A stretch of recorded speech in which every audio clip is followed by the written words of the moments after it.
Guys, what's up? Welcome back to Hoopla GTA.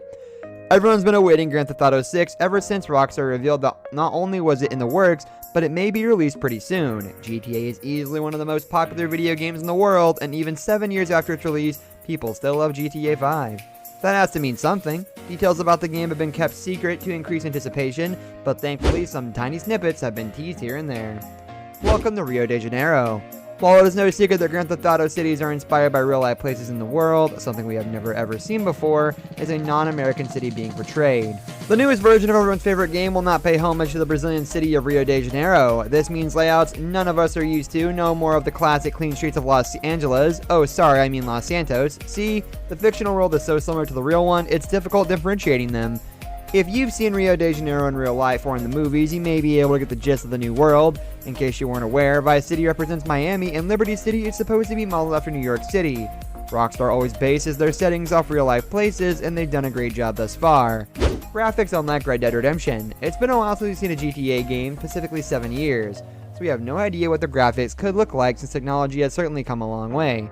Rockstar's previous game, Red Dead Redemption 1 and 2, got tons of love since the realism was insane. It was almost as if everything was happening right in front of you. The minute people were exposed to that style, the forums filled up with questions about how the graphic style of GTA 6. Would it feature the same realistic elements, or would it be the way it's been? We finally have an answer. The Red Dead Redemption design will be left where it is, and the Grand Theft Auto game will integrate a new arcade-style outlook.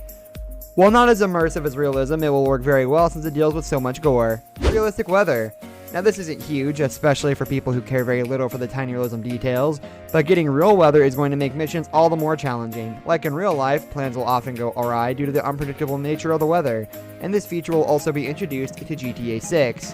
When you only have a few minutes left in your final mission, a storm could begin, halting you in your steps, or it may give you an advantage while you're running from the police. This is something completely new, and it's very rare to see something like this in a thrilling game like GTA, but it's existed in more playful video games like The Sims for years.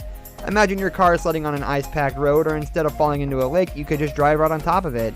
This poses questions as to what extent the weather will affect the gameplay, but we're here for it. Narcos was the inspiration. The Netflix television show Narcos took over the internet back in 2015 with its debut season. The show follows cartels in Colombia and is chock full with adventure, thrill, and suspense. It rose to fame for good reason, and I'm honestly not surprised Rockstar picked the show to model their next installation after. The show is set in the 1980s when figures like Pablo Escobar and Javier Pina were at the most powerful. We can expect a very untraditional gaming model due to the fact that everyone is so excited to see what the creative team is coming up with. More of the Madrazo crime family. I mentioned Pablo Escobar, but we all know who the true crime lord in GTA is, Martin Madrazo. In older versions of the game, as well as the online equivalent, we've been introduced to a middle-aged Madrazo, but in GTA 6, he's going to be much younger and much more dangerous. It is not certain whether he will be a playable character or just a secondary one, but it doesn't matter, because he's going to be awesome. We're going to get a more in-depth look into his family and his background. What made the Madrazo family turn to a life of crime?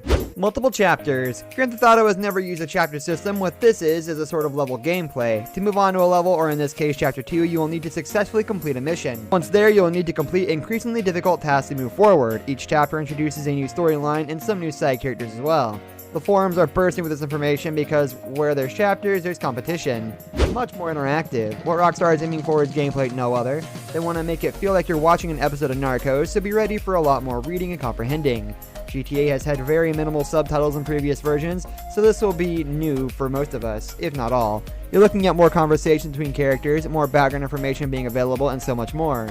Although Rio de Janeiro isn't an English-speaking city, GTA 6 will omit Spanish, so everything is universally comprehensible. New characters. Ricardo will be joining the existing trio consisting of Franklin, Michael, and Trevor.